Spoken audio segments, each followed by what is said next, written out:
परिवार, welcome back to my channel physics munitions. तो last video में हम लोग वेक्टर्स के पार्ट 1 और पार्ट 2 में कुछ डेफिनेशंस और एंगल बिटवीन टू वेक्टर्स और एडिशन ऑफ टू वेक्टर्स हम लोग पढ़ चुके हैं। ठीक है, तो आज उसी को कंटिन्यूएशन में वेक्टर पार्ट 3 में हम लोग स्टार्ट करने वाले हैं। कुछ स्पेशल केसेस है रिगार्डिंग जो हमने लास्ट टाइम पढ़ा था लॉ ऑफ पैरेललोग्राम। ठीक है, ओके। तो special cases regarding law of parallelism, vector law of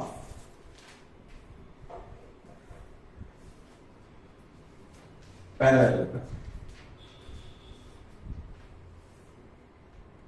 ठीक है, तो इसमें हमने क्या पढ़ा था? लास्ट टाइम हमने पढ़ा था जो मैग्नीट्यूड होता है, अगर दो वेक्टर्स इस तरीके से हैं, ए वेक्टर और बी वेक्टर, जिनके बीच में एंगल कितना बन रहा है? Theta, right. तो पैरेललोग्राम के अकॉर्डिंग इनका जो रिजल्टेंट होगा वो किधर से दिया जाएगा? इस तरीके से डायगोनल से।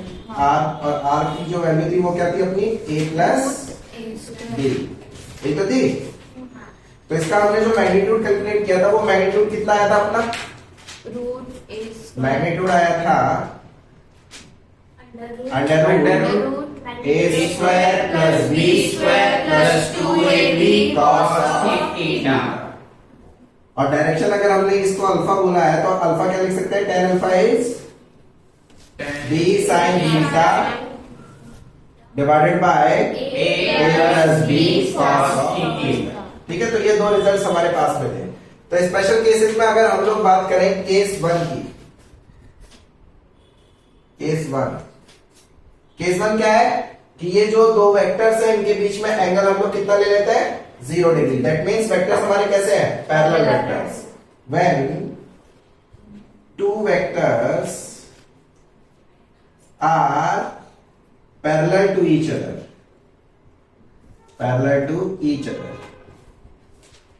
तो इसका मतलब कितना है? थीटा क्या होगा उनके बीच का? 0। तो अगर थीटा 0 रखेंगे इसमें तो अपनों को आर कितना मिल जाएगा?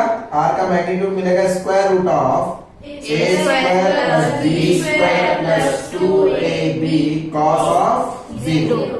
cos 0 कितना होता है? 1, करेक्ट। तो आर की वैल्यू कितनी आ जाएगी? Square root of a square plus b square plus 2 times of ab cos 0 is 1, therefore 1 multiplied by 2ab is 2ab। ठीक है, ये क्या चीज है? a प्लस बी का होल स्क्वायर। तो square root of a plus B का whole square, तो हमें यहां से क्या मिलेगा? r equals a plus B. तो कहने का मीनिंग ये है कि अगर दो वेक्टर्स आपस में पैरेलल होते हैं तो होता क्या है? उनका सिंपल आप अलजेब्राइक एडिशन करिए तो हम लोगों को क्या मिल जाएगा? रिजल्टेंट मिल जाएगा, राइट। दूसरी चीज अगर हम लोग बात करें केस सेकंड, तो केस सेकंड की अगर हम लोग बात करें, केस सेकंड में मान लेते हैं कि उनके बीच का एंगल कितना है? 90 डिग्री। मतलब if two vectors are perpendicular to each other, अगर दोनों वेक्टर्स परपेंडिकुलर होंगे दैट मींस थीटा कितना होगा अपना? 90 डिग्री। करेक्ट, थीटा की वैल्यू 90 डिग्री। तो रिजल्टेंट कितना लिखा जाएगा? Square root of a square plus b square plus 2ab cos of 90। cos 90 कितना होता है? 0। तो क्या लिख सकते हैं हम लोग? a square plus b square. तो सिंपली हमारे पास नहीं आ गया। ठीक है, थर्ड केस की अगर हम लोग बात करें तो केस 3, तो केस 3 क्या लिख सकते हैं हम लोग? when two vectors are anti-parallel, when two vectors are anti-parallel, अगर दो वेक्टर्स एंटी पैरेलल होंगे तो बताओ उनके बीच में एंगल कितना होगा? 180। एक वेक्टर इधर एक वेक्टर इधर, एंगल कितना? 180, राइट। तो एंगल आएगा थीटा 180 डिग्री। तो थीटा अगर 180 डिग्री होगा तो आर की वैल्यू क्या लिखी जा सकती है? Square root of a square plus b square plus 2ab cos of 180। cos 180 कितना होता है? -1। तो square root of a square plus b square minus 2 times of ab। तो ये क्या मिल जाएगा आप लोग को? a माइनस बी का तो a माइनस बी का होल स्क्वायर, राइट। तो r की वैल्यू कितनी आ जाएगी a माइनस बी। और हम ये भी लिख सकते हैं b माइनस a का होल स्क्वायर। कहने का मीनिंग ये है जो भी बड़ा होता है उसमें से हम इसको क्या कर लेंगे सबट्रैक्ट। तो इसके लिए इस तरीके का सिंबल यूज करेंगे। ठीक है, तो हमने क्या देखा कि अगर दो वेक्टर्स पैरेलल है तो सिंपली अलजेब्राइक एडिशन होता है उनका। दो वेक्टर्स अगर परपेंडिकुलर है तो square root of a square plus b square होगा, और दो वेक्टर्स अगर एंटी पैरेलल है तो उनके बीच का सबट्रैक्शन जो होगा वही हम लोगों को क्या दे देगा, रिजल्टेंट दे देगा। ठीक है, तो हम लोग आइए कुछ क्वेश्चन प्रैक्टिस करते हैं जो भी हमने अभी तक पढ़ा है पार्ट 1 पार्ट 2 में। ठीक है, तो उसमें पहला क्वेश्चन है अपना, if a equals a vector equals b plus c and magnitude is a 5 units, the magnitude of b is 4 units and magnitude of c is 3 units। ठीक है, तो इनके बीच में एंगल कैलकुलेट करना है आप लोगों को a एंड c में। ऑलराइट, अच्छा हम लोग जो जानते हैं रिजल्टेंट जो लिखा गया था अपने पास में जो फॉर्मूला था r equals a plus b, तो उसमें a और b के बीच में एंगल कितना था, थीटा। ठीक है ना, तो उस केस में हम लोगों ने जो उसका रिजल्टेंट का मैग्नीट्यूड लिखा था वो कितना लिखा था, square root of a square plus b square plus 2ab cos of theta, जहां पर थीटा a और b के बीच का एंगल था। राइट, हमें यहाँ क्या पूछ रहा है, a और c के बीच में एंगल चाहिए। अगर सोचो यहीं पर हम मॉड ले लें तो हम लोगों को b और c के बीच का एंगल पता होना चाहिए, बट हमें पता ही नहीं है। तो हमें a और c के बीच का एंगल चाहिए, तो इसका मतलब पहले हमें c को क्या ट्रांसफर करना पड़ेगा इधर। राइट, तो अगर c को ट्रांसफर करेंगे हम लोग तो सोल्यूशन देखते हैं।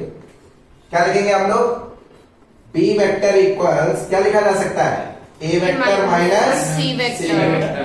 अब दोनों साइड्स का क्या ले लेते हैं हम, मॉड। तो मैग्नीट्यूड ऑफ b आपको पता है कितना है, 4 इक्वल्स, इसको लिख सकते हैं आप, ये a माइनस b, इसको ऐसे भी लिखा जा सकता है a प्लस माइनस c का मैग्नीट्यूड। तो इसको क्या लिख सकते हैं हम लोग, square root of a square plus c square plus 2ac। सोचो अगर a वेक्टर ऐसे है सपोज करो और c वेक्टर कुछ ऐसे है और इनके बीच का एंगल थीटा है, हमें क्या चाहिए, a और माइनस c चाहिए। ठीक है ना, a और माइनस c के बीच का एंगल। अगर c वेक्टर इधर है तो माइनस c वेक्टर किधर होगा, क्या नेगेटिव ऑफ अ वेक्टर हम लोग पढ़ चुके हैं, दैट मींस इस डायरेक्शन में क्या होगा, माइनस c वेक्टर होगा। उसकी डायरेक्शन को बस अपोजिट कर दो। तो सोचो माइनस c और a वेक्टर के बीच में एंगल कितना बना, थीटा या 180 माइनस थीटा, 180 माइनस थीटा। तो हम लोगों को यहाँ पर ac cos ऑफ कितना लिखना चाहिए, 180 माइनस थीटा। आई होप आपको समझ में आया है। ठीक है, कोई कंफ्यूजन, इसको ऐसे लिख देते। ठीक है, ये माइनस है याद रखें। ठीक है, cos 180 माइनस थीटा, तो कितना लिख सकते हैं अपने, स्क्वायर कर लो बोथ साइड्स का, 4 का स्क्वायर कितना हो जाएगा, 16। तो ये आ गया 16 इक्वल्स a स्क्वायर कितना है अपने पास में, 5 का square, that means 25 plus c कितना है, 3 का square 9 plus 2 times of magnitude of a is 5 multiplied by c is 3 cos of, अच्छा cos 180 माइनस थीटा कितना होता है, माइनस cos थीटा। तो यहाँ पर क्या आ जाएगा, माइनस और यहाँ पर cos थीटा। हमारा टास्क क्या था, सॉरी स्क्वायर कर चुके हैं ना, तो स्क्वायर कर लेंगे तो स्क्वायर रूट हट जाएगा। तो हमारा टास्क क्या था, थीटा कैलकुलेट करना। राइट, तो आप कितना लिख सकते हैं, इंप्लाई करेगा कितना मिलेगा, ये 16 minus 25 minus 9 equals minus times of 30 cos of theta. ये कितना आ जाएगा, 16 माइनस 25 माइनस 9 कितना आएगा, minus 18 equals minus 30 cos of theta. Minus minus cancel out, इसको 3 से कट कर लेते हैं, 3 से 6 से कट कर लेते हैं। 6 3 जा 6 5 जा, राइट। तो यहाँ से कितना है अपने पास में, cos थीटा इज 3/5। तो थीटा की वैल्यू कितनी आ जाएगी, cos इनवर्स 3/5। ठीक है, तो कौन सा ऑप्शन करेक्ट हुआ हमारा, option A is correct. Clear है क्या, कोई कंफ्यूजन। आइए सेकंड क्वेश्चन देखते हैं हम लोग। Two forces each numerically equal to 10 times are acting as shown in the figure. ये कोई डायग्राम है अपने पास में, 10 टाइम्स ऐसे लग रहा है और 10 टाइम्स ऐसे लग रहा है, तो उनका रिजल्टेंट हम लोगों को बताना है और उनके बीच में एंगल कितना है, 60 डिग्री। तो हमारे पास में रिजल्टेंट का फॉर्मूला क्या होता है, सोल्यूशन देखिए आइए। सॉल्यूशन। रिजल्टेंट का फॉर्मूला क्या होता है? Let us say resultant is R equals square root of A square plus B square plus 2ab cos of theta. तो हमें आर ही चाहिए, ए की वैल्यू कितनी है, मैग्नीट्यूड कितना है 10, तो 10 का स्क्वायर प्लस बी भी कितना है 10 का square plus 2 times of 10 into 10 cos of, क्या लिखना चाहिए यहाँ पर 60 कितना आएगा 180 माइनस 60। लॉजिकली सोचो ये अपना क्या है, ये हेड है इसका और ये क्या है इसकी टेल है इधर, तो ये हेड टू टेल मैनर में ज्वाइन हो रहा है। तो angle between two vectors calculate करने के लिए हमने सीखा है टेल टू टेल ज्वाइन होना चाहिए या फिर हेड टू हेड ज्वाइन होना चाहिए। तो ये टेल टू टेल और head to tail head to head join नहीं है, तो इसका मतलब हम लोगों को इसको आगे शिफ्ट करना पड़ेगा। आगे शिफ्ट करेंगे तो ये वेक्टर ऐसे बनेगा, तो इनके बीच का एंगल क्या आएगा, ये वाला। तो ये एंगल कितना है 180 माइनस 60 डिग्री, दैट इज 120 है ना, ठीक है। तो cos ऑफ 180 माइनस 60, समझ में आया ये हमने 180 माइनस 60 क्यों किया है, ठीक है ना, गलती मत करिएगा, ये 60 डिग्री नहीं होगा। तो कितना मिलेगा अपने को 10 स्क्वायर एज इट इज रखते हैं प्लस 10 स्क्वायर भी एज इट इज रखते हैं plus 2 into 10 square cos 180 minus 60 cos 180 minus theta minus cos theta, तो माइनस साइन यहां पर आ जाएगा cos ऑफ 60, सही है क्या? ओके, cos 60 कितना होता है, ये मिला अपने को 10 square plus 10 square minus 2 into 10 square cos 60 is 1/2, तो मल्टीप्लाइड बाय 1/2 स्क्वायर रूट 2 से 2 कैंसिल आउट हो गया, एक 10 स्क्वायर से एक 10 स्क्वायर भी कैंसिल आउट हो गया, क्या मिला अपने को square root of 10 square that is 10। तो इतना आ गया हमारा आंसर कि रिजल्टेंट जो होगा वो कितना होगा 10 डायमेंशन। समझ में आएगा? तो कौन सा ऑप्शन करेक्ट है अपना, इसमें भी ऑप्शन नंबर ए करेक्ट है। क्लियर है क्या, कोई कंफ्यूजन? ठीक है, तो नेक्स्ट क्वेश्चन है अपने पास में, if magnitude of a plus b equals magnitude of a magnitude of b, a and b are non zero vectors, तो पूछ रहा है angle between a and b क्या होगा। सिंपल क्वेश्चन है, अपने लिए क्या लिख सकते हैं हम लोग, रिजल्टेंट क्या होता है magnitude of a plus b equal क्या होता है हमारे पास में square root of a square plus b square plus 2ab cos of theta, where theta is the angle between a vector and b vector, हमें यही फाइंड करना है, राइट। अच्छा, a प्लस b का मैग्नीट्यूड किसके इक्वल है, a के equal है और वही b के इक्वल है, तो इसमें से किसी भी एक की वैल्यू आप रख लीजिए। मान लीजिए ये a के इक्वल रखते हैं हम लोग, तो इसको बोल देते हैं a, ठीक है।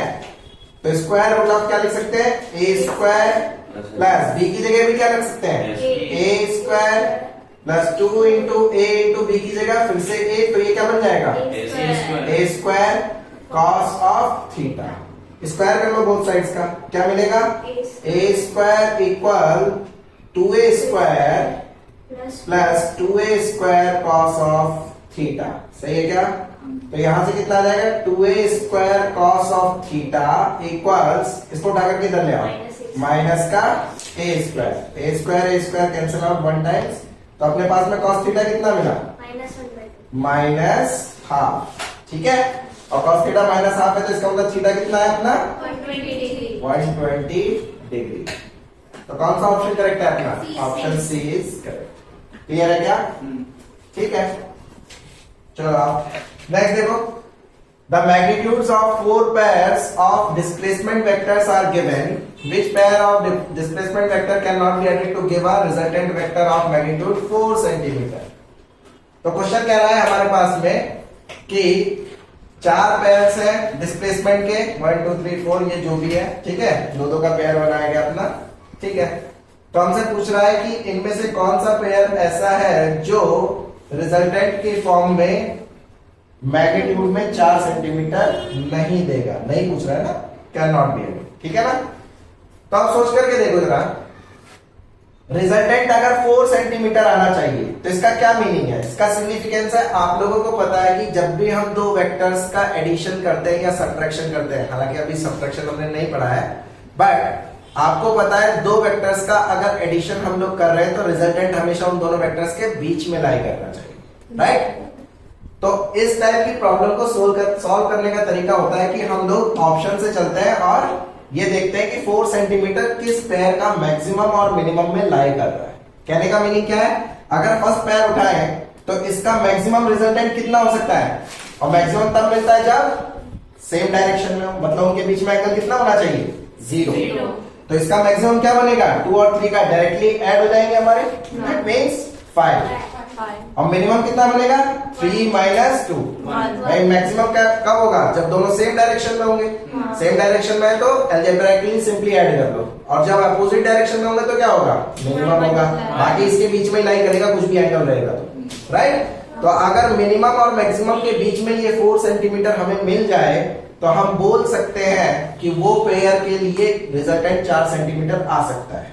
और अगर वो नहीं मिला उसके मिनिमम और मैक्सिमम के बीच में, तो हमारा इस क्वेश्चन के करस्पॉन्डिंगली वही आंसर हो जाएगा, राइट। तो इसका मिनिमम कितना होगा फॉर ऑप्शन ए, मिनिमम कितना होगा रिजल्टेंट, मिनिमम रिजल्टेंट होगा अपना 3 - 2 दैट इज 1 सेंटीमीटर। मैक्सिमम कितना होगा 2 + 3 दैट इज 5 सेंटीमीटर। क्या 1 से लेकर के 5 के बीच में 4 सेंटीमीटर लाई करता है, answer is yes, 4 lies between 1 and 5। तो इसका मतलब इसके लिए ये रिजल्टेंट मिल जाएगा हमें, क्योंकि हमसे क्या पूछा है, आंसर वो बताना है जो कैन नॉट हो, मतलब जो पॉसिबल नहीं है। तो यहाँ ये पॉसिबल है। फॉर ऑप्शन बी देखो जरा, ऑप्शन बी का मिनिमम देखो जरा कितना होगा, 2 सेंटीमीटर। मिनिमम आएगा इसका 3 - 1 that is 2 centimetre.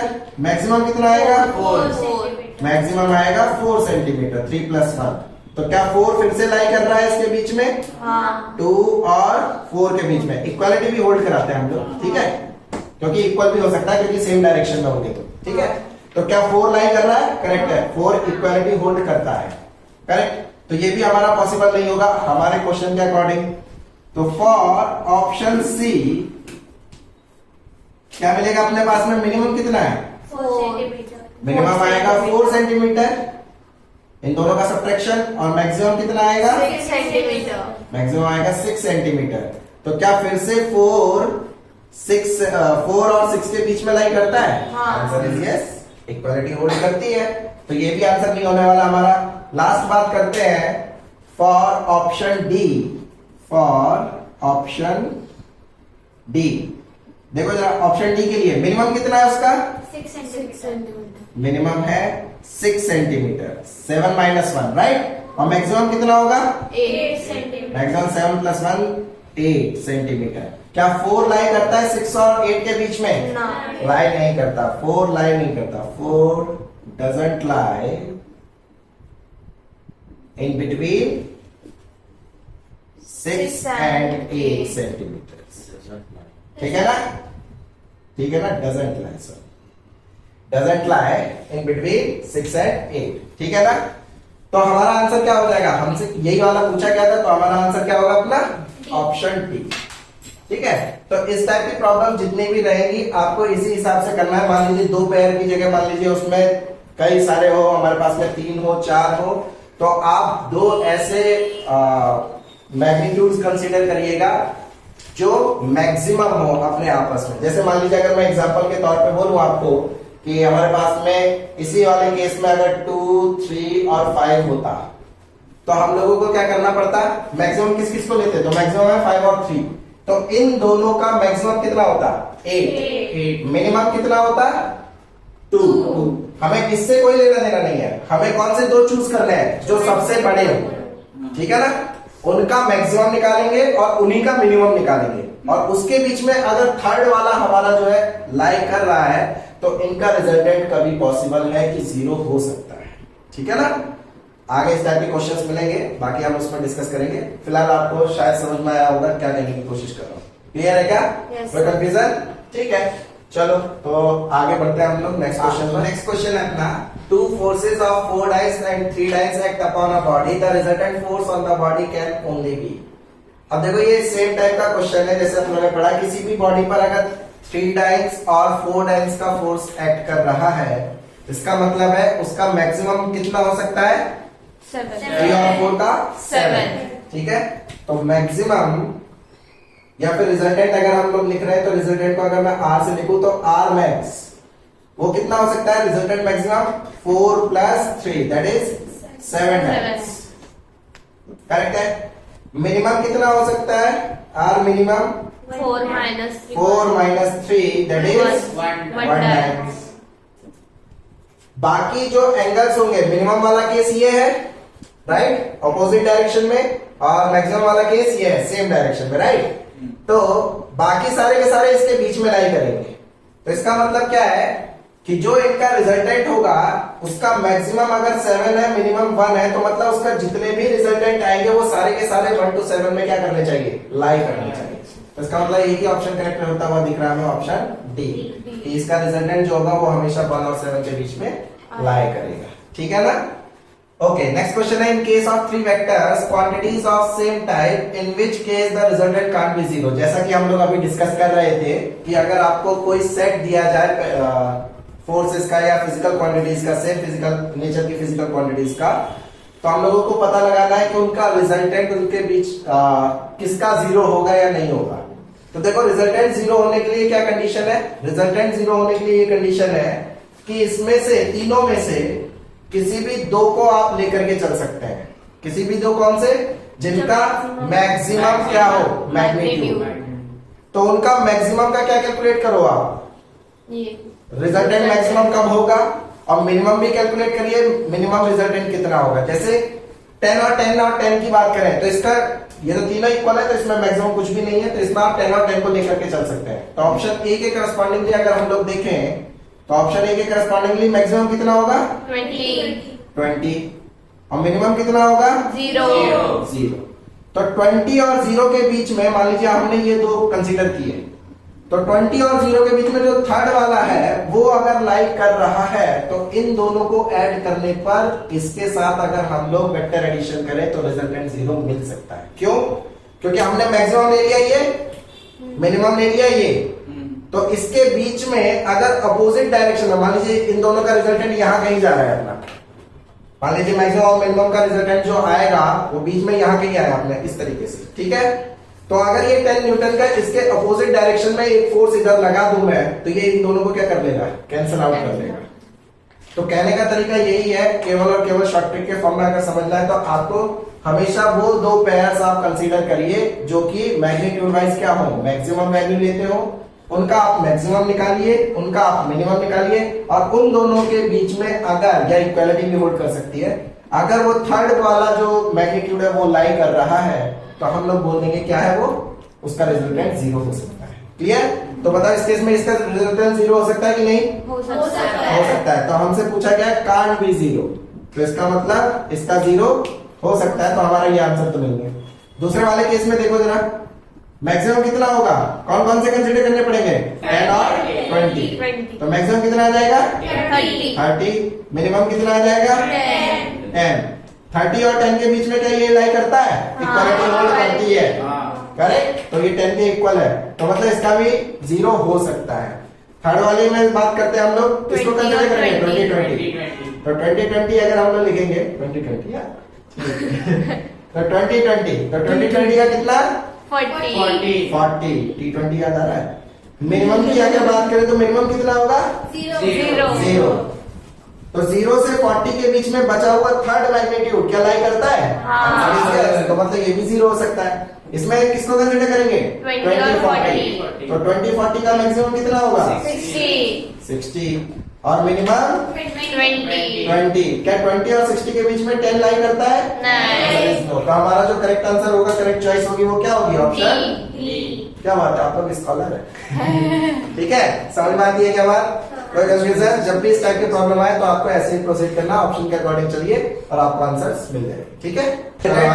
Forces acting at an angle of 150 degrees 10 kg weight, मतलब मैग्नीट्यूड ऑफ आर कितना दीजिए आप लोगों को? 10 kg वेट। ठीक है, कह रहा है and it is perpendicular to one of the forces the smaller force is, मतलब पूछ रहा है हमसे क्या होगा स्मॉलर फोर्स। तो देखो पहले किसका रफ डायग्राम बना लेते हैं अपने। मान लेते हैं late smaller force is F1, ठीक है। F1 मान लेते हैं अपने स्मॉलर फोर्स है, तो ये F1 है अपने पास में अकॉर्डिंग टू आवर प्रॉब्लम, और F2 किधर होगा? उनके बीच में एंगल है 150 डिग्री, तो मतलब F2 यहां कहीं होगा। क्लियर है क्या? ठीक है, और इनके बीच का एंगल अपने को कितना दिया है 150 डिग्री। ये तो है सिचुएशन, और इन दोनों का रिजल्टेंट कहां लाई कर रहा है, perpendicular to the smaller force. तो स्मॉलर फोर्स है ये F1, तो मतलब ये एंगल कितना है 90 डिग्री, और ये है हमारा R।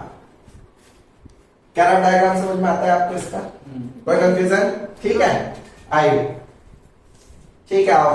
तो हम लोग, हमारा टास्क क्या है, स्मॉलर फोर्स फाइंड करना, मतलब F1 की वैल्यू हमें फाइंड करना है।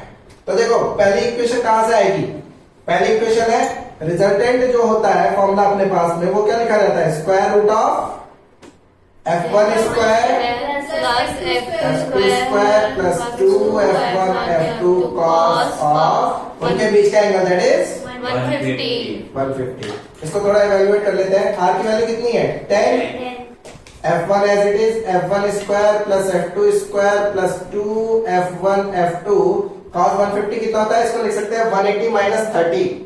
तो cos 180 माइनस 30 कौन सा quadrant, second quadrant, that means minus cos 30। Minus cos 30 means minus का रूट 3 बाय 2, 2 से 2 कैंसिल आउट स्क्वायर रूट के अंदर। तो क्या लिख सकते हैं अपने इसको, 10 equals F1 square plus F2 square minus root 3 times F1 into F2। इसको मान लीजिए इक्वेशन नंबर 1 बोल देते हैं।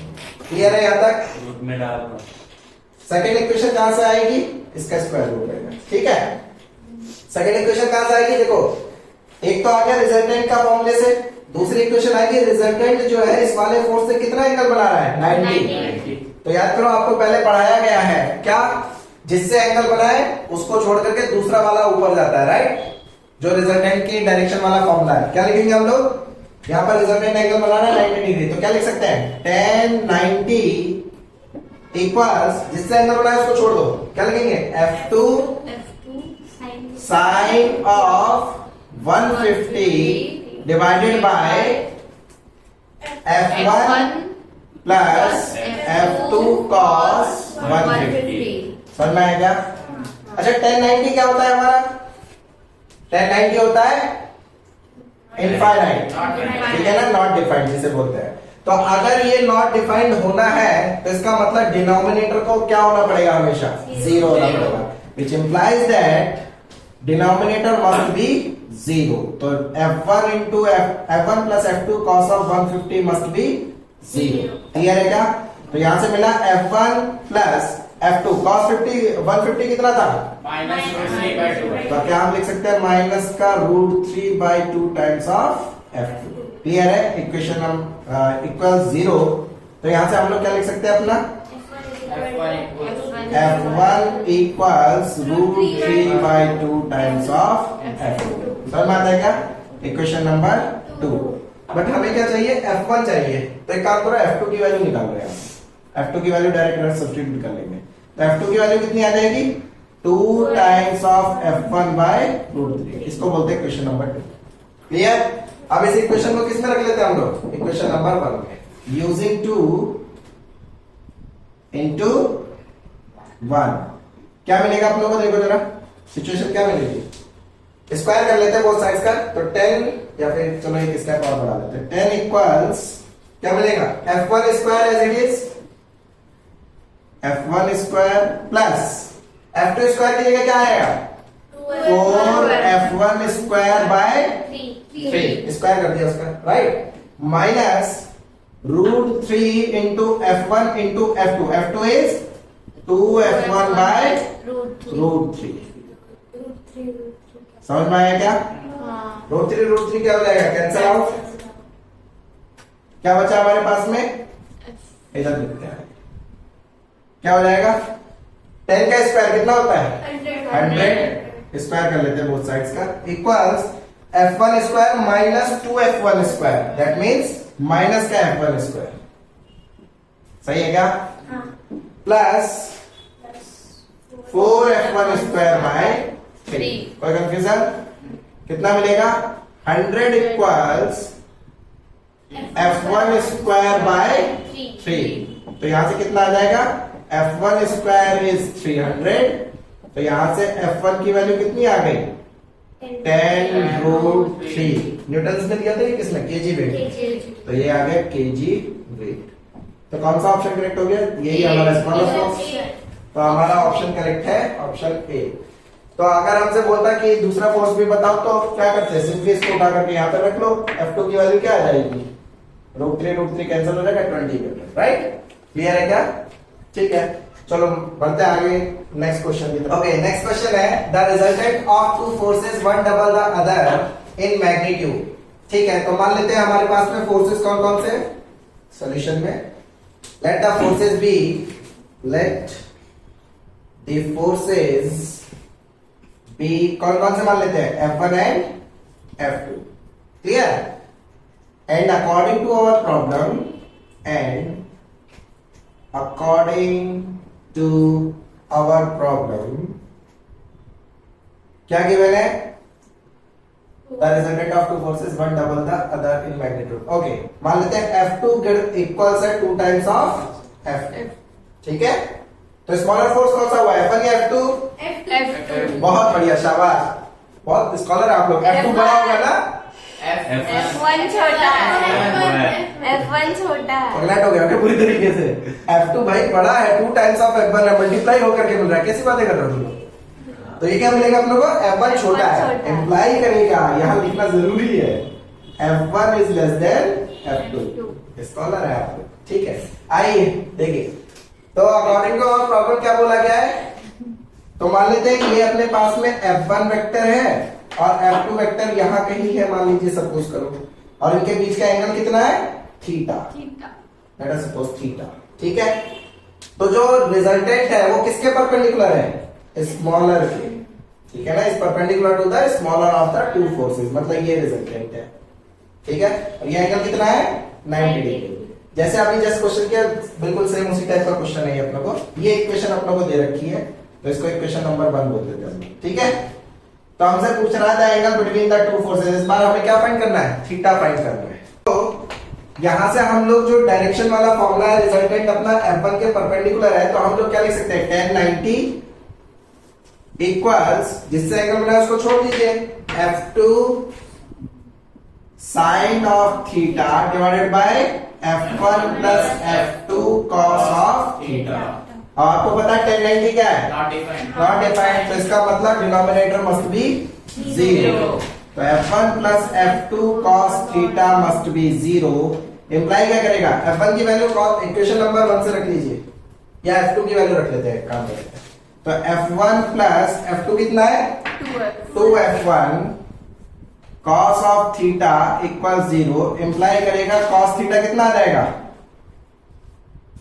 माइनस का 2F1 cos theta equals F1 1 times cancel out, कितना मिलेगा? cos theta minus half. cos theta अगर माइनस हाफ हो तो थीटा कितना होता है?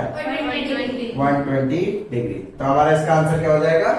120 degree. Option D is correct. Clear है क्या? ओके, नेक्स्ट क्वेश्चन है the direction of a vector A is reversed, find the value of delta A vector and delta of magnitude of A vector. कहने का meaning क्या है, ध्यान से समझिएगा। डेल्टा ए मतलब चेंज बताना है अपनों को वेक्टर में। यह है वेक्टर का चेंज और यह है मैग्नीट्यूड ऑफ वेक्टर का चेंज। तो सोचो, अगर कोई वेक्टर इस तरीके से गिवन है अपनों को ए वेक्टर, तो अगर आप इस वेक्टर को रिवर्स करोगे तो क्या वो माइनस ए वेक्टर बन जाएगा?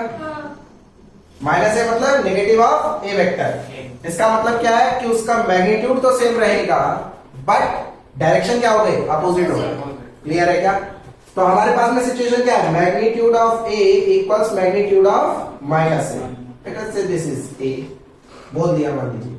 ठीक है, तो अगर हम लोग delta of A vector calculate करें तो वो हमें क्या मिलेगा? फाइनल वेक्टर जो कि है माइनस ए वेक्टर, राइट, रिवर्स करने के बाद, minus initial vector that is a vector. तो वो कितना आया? Minus minus minus 2 A vector, right. But अगर हम लोग चेंज कैलकुलेट करें उसके मैग्नीट्यूड का, तो मतलब फाइनली उसका मैग्नीट्यूड कितना है? माइनस ए का मैग्नीट्यूड, वो कितना है? ए, मतलब माइनस ए का मैग्नीट्यूड माइनस टाइम्स ऑफ ए का मैग्नीट्यूड। क्लियर है? माइनस ए का मैग्नीट्यूड कितना है? ए, और ए का मैग्नीट्यूड भी कितना है? ए, तो ये कितना है? 0। तो हमारा आंसर कौन सा करेक्ट होगा? Option B is correct. Clear है क्या? ओके, नेक्स्ट क्वेश्चन है The sum of two forces acting at a point is 16 Newton if the resultant force is 8 Newton. देखो सॉल्यूशन, जैसे जैसे क्वेश्चन कह रहा है वैसे वैसे करते जाते हैं अकॉर्डिंग टू आवर प्रॉब्लम। क्या मिलेगा? The sum of two forces मान लेते हैं F1 और F2 है, ठीक है? तो F1 प्लस F2 अपनों को कितना दिया है? 16 newton. Equation number 1, if the resultant force is 8 newton, मतलब magnitude of F1 plus F2 vector, ये कितना दिया है अपनों को? 8 न्यूटन, राइट? तो इसको क्या लिख सकते हैं हम लोग? F1 square plus F2 square plus 2F1 F2 cos of theta, where theta is the angle between F1 and F2 vector, equals 8 square root के अंदर। ऐसा लिख सकते हैं हम लोग दो सिचुएशन से, यहां से जितना भी बोला गया है, ठीक है? आगे कह रहा है and its direction is perpendicular to minimum force. तो मान लेते हैं हम लोग late F1 is less than F2, मतलब F1 क्या है हमारा? छोटा है। तो F1 अगर छोटा है तो हम लोग क्या लिख सकते हैं डायग्राम बनाने के पॉइंट ऑफ व्यू से? F1 आएगा इधर और इसके परपेंडिकुलर कौन है? Resultant 90 degree, right? तो F2 किधर जाएगा? F2 जाएगा इधर, और ये एंगल हमें कितना दिया है? थीटा। आई होप आपको समझ में आ रहा होगा क्या सिचुएशन, क्लियर? अब देखो हमसे क्या कह रहा है, देन द फोर्सेस आर, तो हमसे फोर्सेस पूछ रहा है, F1 F2 की वैल्यू पूछ रहा है कि F1 F2 की वैल्यू होगी क्या, ठीक है? तो एक काम कर सकते हैं, देखो जरा इसका स्क्वायर करो, क्या मिलेगा? F1 square plus F2 square plus 2F1 F2 cos of theta equals 64। अच्छा, हमारे पास में अननोन कितने हैं? F1 F2 और थीटा, बट इक्वेशंस कितनी है हमारे पास अभी? 2। तो एक और इक्वेशन चाहिए, सोचो कहां से आएगी? हम लोग थीटा का यूज कर चुके हैं रिजल्टेंट के फॉर्म में, हम लोग गिवन इक्वेशन यूज कर चुके, हमने अभी तक ये 90 वाली डायरेक्शन वाली यूज में ली, तो डायरेक्शन वाली यूज में लेते हैं, क्या लिखेंगे हम लोग? tan 90 equals F2 sin theta divided bye F2 cos of theta. ये फिर से क्या है? ऑल्सो ले लेते हैं, ये फिर से क्या है? Not defined. तो इसका मतलब डिनोमिनेटर क्या होना चाहिए भाई? 0। F1 plus F2 cos theta must be 0। तो यहां से क्या मिल जाएगा? F2 cos थीटा की वैल्यू कितनी आ गई? Minus times of F1। This is equation number 3। यहां तक कोई कंफ्यूजन है? नहीं। अब देखो हमारे पास में 3 इक्वेशन है, 3 अननोन है, सॉल्व करना हमारे लिए बहुत आसान होगा।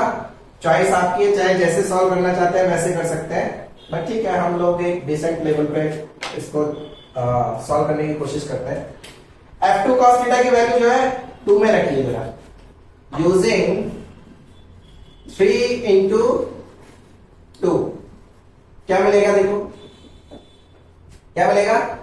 F1 square plus F2 square plus 2F1, F2 cos theta कितना है? माइनस है, अब this must be equal to 64। सही है क्या? कोई कंफ्यूजन? तो क्या मिला हम लोग को? F1 square plus F2 square minus 2F1 square equals 64। सही है? तो यहां से क्या मिला? F2 square minus F1 square equals 64। Clear? यहां पर a square minus b square लगा दो, क्या मिलेगा? F2 plus F1 into F2 minus F1 is 64। अब इस इक्वेशन में देखो F1 प्लस F2 अपने को क्या दिया है? 16। तो ये वैल्यू यहां पर सब्स्टिट्यूट कर दो, इंप्लाई करेगा 16 times of F2 minus F1 equal 64। 16 से कितने टाइम्स? 4। तो F2 माइनस F1 कितना आ गया? 4। लेट अस से दिस इज इक्वेशन नंबर 4।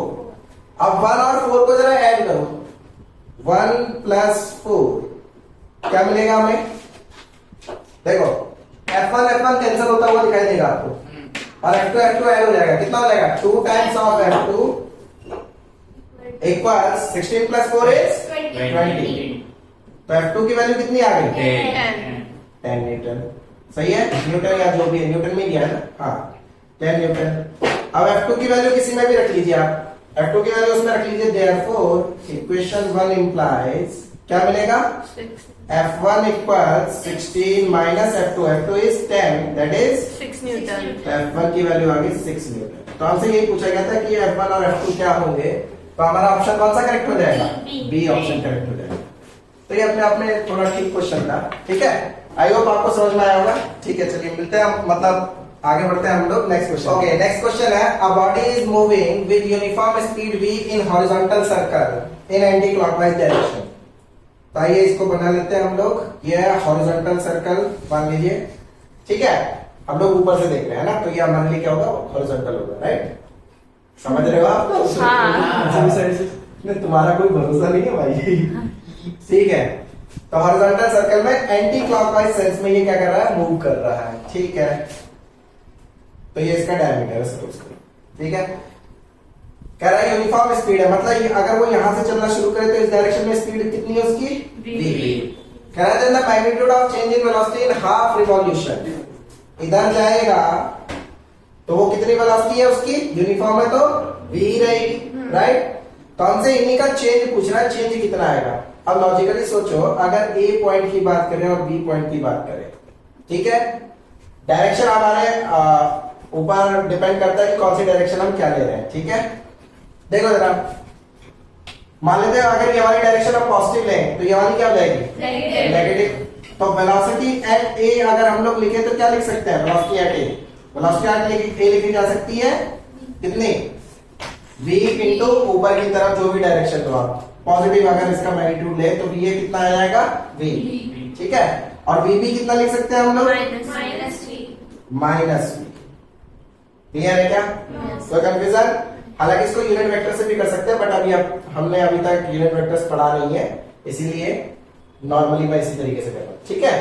तो va कितना है? v, और vb कितना है? Minus v। तो चेंज कितना है? Delta v। क्या वो आएगा? vb माइनस v है, सही है क्या? तो vb माइनस v कितना लिख सकते हैं? Minus v minus v, that means minus 2v। But हमसे ये पूछा है, इसका मैग्नीट्यूड पूछा है, मैग्नीट्यूड। तो इसका मैग्नीट्यूड कितना हो जाएगा? 2v। तो कौन सा आंसर करेक्ट होगा हमारा? C. Option C is correct. Clear है क्या? ओके, नेक्स्ट क्वेश्चन है, इंटीजर टाइप क्वेश्चन है ये हमारा। Two forces whose magnitudes are in the ratio 3:5 give a resultant of magnitude 28 newton. तो हम लोग दो फोर्सेस मान लेते हैं, P और Q, ठीक है। तो according to our problem P by Q कितना दिया है हम लोग को? P बाई Q दिया है 3/5। तो यहां से क्या लिख सकते हैं अपने?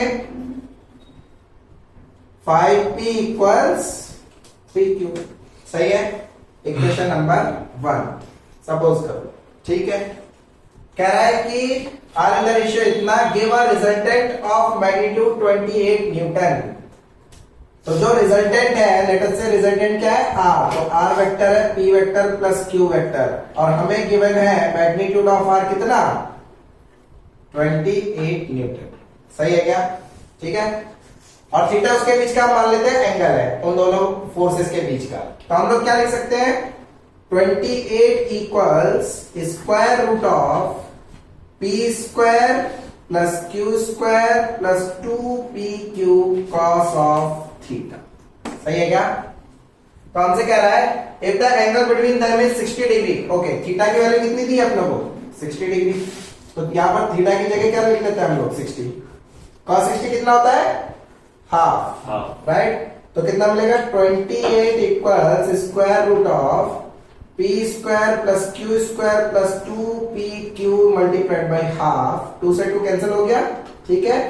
तो कितना मिला? 28 equals square root of P square plus Q square plus PQ, सही है क्या? यहां से हम चाहे तो ये वैल्यू भी सब्स्टिट्यूट कर सकते हैं। P की वैल्यू 3Q/5 उठा करके यहां पर रख सकते हैं, तो यहां से डायरेक्टली आप लोगों को Q की वैल्यू पता चल जाएगी, ठीक है। आइए सब्स्टिट्यूट करते हैं। तो कितना मिलेगा? 28 इक्वल्स P स्क्वायर को एज इट इज रहने देते हैं, Q की वैल्यू रख लेते हैं प्लस Q स्क्वायर। Q की वैल्यू कितनी है? 5P/3। तो 5P/3 का square plus P into Q की वैल्यू फिर से 5P/3। समझ में आया ये?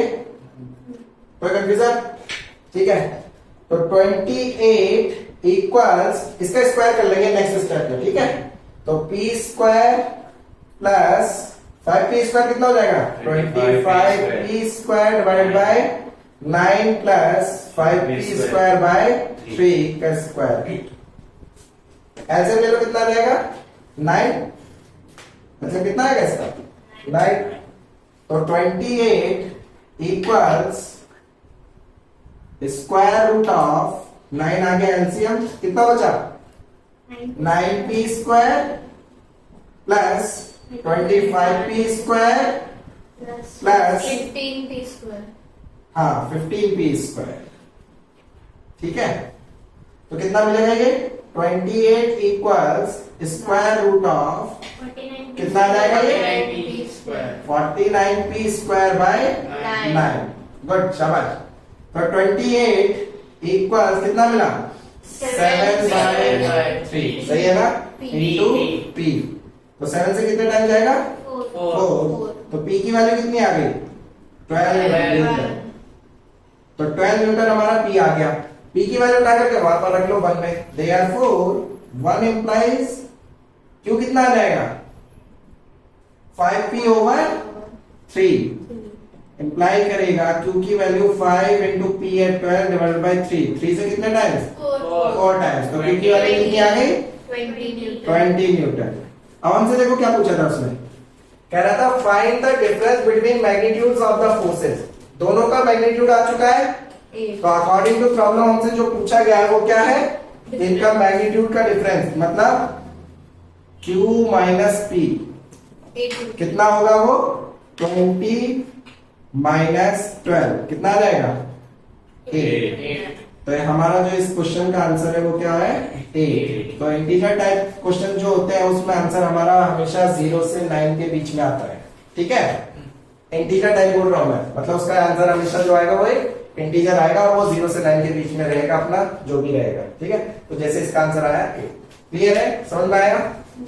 तो एक ये और क्वेश्चन है इंटीजर टाइप। इसको मैं चाहूंगा कि अगर ये होमवर्क रहेगा आप लोग सॉल्व करके बताइएगा। इसका जो भी आंसर आएगा कमेंट बॉक्स में आप लोग इसका आंसर डालिएगा। ठीक है घर पे ट्राई करिएगा। वैसे तो आसान है बट कोशिश करिएगा जल्द से जल्द आप लोग रिप्लाई कर सके। ठीक है तो आज हमने इस वीडियो में अपना पार्ट 3 में कुछ इंपॉर्टेंट क्वेश्चंस डिस्कस किए हैं वेक्टर के रिगार्डिंग जहां तक हमने पढ़ा था। जिससे रिलेटेड हम लोगों ने क्या पढ़ा था कि जो भी रिजल्टेंट का मैग्नीट्यूड है डायरेक्शंस है और उनकी जो भी डेफिनेशंस वगैरह हैं उनसे एसोसिएटेड कुछ क्वेश्चंस किए। ठीक है आने वाले पार्ट में हम लोग पार्ट नंबर 4 में पहले थियोरी कंटिन्यू करेंगे उसके बाद में जो भी चीजें हम लोग पढ़ लेंगे उसके करस्पॉन्डिंगली क्या करेंगे हम लोग क्वेश्चन प्रैक्टिस फिर से करेंगे। ठीक है तो आई होप आपके लिए ये लेक्चर जो है वैल्यूएबल रहा होगा। तो हम लोग मिलते हैं नेक्स्ट वीडियो में पार्ट 4 के साथ। तब तक ऐश करो पढ़ाई लिखाई करते रहो और चैनल को सब्सक्राइब कर दीजिए। चलो बाय बाय टेक केयर।